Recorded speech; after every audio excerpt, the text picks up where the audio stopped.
రామారావు గారు ఈనాడు అధిపతి పత్రికా విలువలకి ఎప్పుడూ కూడా నిలబడినటువంటి వ్యక్తి. రాజకీయ వ్యాపారాలు చేసినా సరే ఎప్పుడు కూడా ఆయనకున్నటువంటి విలువలకు ఎప్పుడు కూడా అలాంటి వ్యక్తి దుర్మన పాలవడం చాలా దురదృష్టకరం. వారికి నివాళులు అర్పించడానికి ఈరోజు మన ఎమ్మెల్యే గారు శ్రీ బేబిరాణి గారు ఇక్కడ బారింగ్ రావడం జరిగింది. ఆ కార్యక్రమంలో మీరందరూ కూడా భాగస్వాములైనందుకు మా అందరికి కూడా చాలా ఆనందంగా ఉందని తెలియజేసుకుంటూ ఇప్పుడు మిమ్మల్ని ఉద్దేశించి బొబ్బిలి నియోజకవర్గ శాసనసభ్యులు బేబిరాణి గారు మాట్లాడారు. వేదికను అలంకరించిన పెద్దలు, నా నాయకులకి, కార్యకర్తలకి, కుటుంబ సభ్యులకి, పత్రికా సోదరులకి పేరు పేరున నా హృదయపూర్వక నమస్కారాలు తెలియజేస్తున్నాను. ఇవాళ తెలుగు పత్రికా రంగంలో మన దేశ వ్యాప్తంగా కాదు, ప్రపంచ వ్యాప్తంగా తెలుగువారి కీర్తిని వెదజల్లే విధంగా 1974 నుంచి ఈనాడు పేపరు, తర్వాత ఇటీవల కాలంలో ఈటీవీ అనేకమైనటువంటి పత్రికలు, ఛానళ్లు స్థాపించి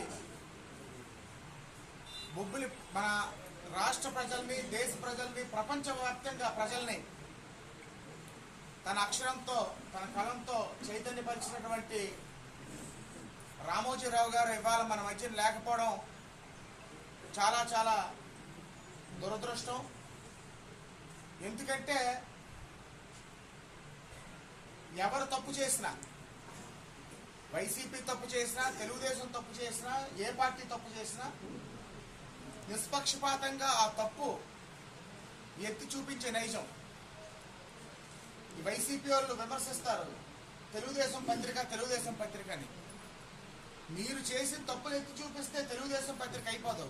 అదేవిధంగా చంద్రబాబు నాయుడు గారు తప్పు చేసినా నిర్భయంగా ఎత్తి చూపించిన వ్యక్తి రామోజీరావు గారు. అటువంటి వ్యక్తి ఇవాళ మన మధ్య లేకపోవడం చాలా చాలా దురదృష్టం. లక్ష్మణరెడ్డి గారు నేను అనుకున్నా ఇవాళ నివాళులు అర్పించుదామని, బొబ్బిల్లో అవ్వలేదు. అందుకే మీ అందరి సమక్షంలో ఇవాళ నివాళులు అర్పించడం జరిగింది. అదేవిధంగా మొన్న జరిగినటువంటి ఎన్నికల గురించి మాట్లాడితే మరి ఇంకేంటి మాటలు, మీరు ఎటువంటి మెజార్టీలు ఇచ్చారంటే మరి మాటలు రాని మెజార్టీలు ఇచ్చారు. అందరు నోరులు మూయించి ఎవరెవరైతే ఎలక్షన్లప్పుడు వాగినారో, ఎలక్షన్ల ముందు వాగారో అందరు నోర్లు మీరు మూయించారు. వాళ్ళకి సిగ్గులజ్జ లేదనుకోండి, అది వేరే విషయం. ఇది ఇవాళ ఏంటి, లక్ష్మణరెడ్డి గారు నేను ఎలక్షన్ అయ్యాక మాట్లాడుకున్నప్పుడు, మీరిద్దరం మాట్లాడుకున్నప్పుడు ఏమంటే 10-15 మధ్యన వస్తుంది, గాలి ఉంటే 25,000 దాటుతుంది అనుకున్నాం. అంటే ఇదేంటి మా ఇద్దరు ఊహలో, ఆయన ఊహ దాటిపోయింది, నా ఊహ దాటిపోయింది. దేని మరి మాట్లాడడానికి ఏమీ లేవు. ఇదంటే ఇప్పుడు ఏంటంటే ఆ భగవంతుడు నాకు 2 పనులకు శక్తినివ్వాలి. ఒకటి మీ అందరు సేవ చేసుకుని 5 సంవత్సరాలుగా అన్ని రకాలుగా కుంటుపడిపోయినటువంటి మన నియోజకవర్గాన్ని, మన గ్రామాలని, మన ప్రజల్ని అన్ని రంగాల్లో అభివృద్ధి చేసుకోవడానికి ఆ భగవంతుడు నాకు శక్తినివ్వాలి. నా సొంత అన్నదమ్ముడుగా మీకు, నాకు, అందరికీ అండదండలు వహించి ఒక ధైర్యాన్ని ఇచ్చి చేదోడు వాదోడు ఉన్నటువంటి లక్ష్మణరెడ్డి గారిని ఒక గౌరవప్రదమైన కూర్చోడానికి మేమిద్దరం కూడా చట్టసభల్లో ఒకే కారులో వెళ్ళి ఆయన ఒక సభకి, నేను ఒక సభకి వెళ్లే విధంగా దేవుడు ఆ శక్తి నాకు ఇవ్వాలి. ఎందుకంటే లోకేష్ గారు ఇక్కడే చట్టసభల్లో తీసుకెళ్లే బాధ్యత నాదని అన్నారు. ఎవరైనా మీరు రాష్ట్రంలో చూడండి, ఎక్కడైనా టికెట్ రానప్పుడు, ఏదైనా రానప్పుడు ఎవరైనా ప్రతి ఒక్కరు ఒక బెదిరింపు ధోరణి, అసంతృప్తి మాట్లాడారు. కానీ ఒక్క పొల్లు మాట పార్టీని కానీ అధినాయకుడిని ఆడినటువంటి వ్యక్తి లక్ష్మణరెడ్డి గారు.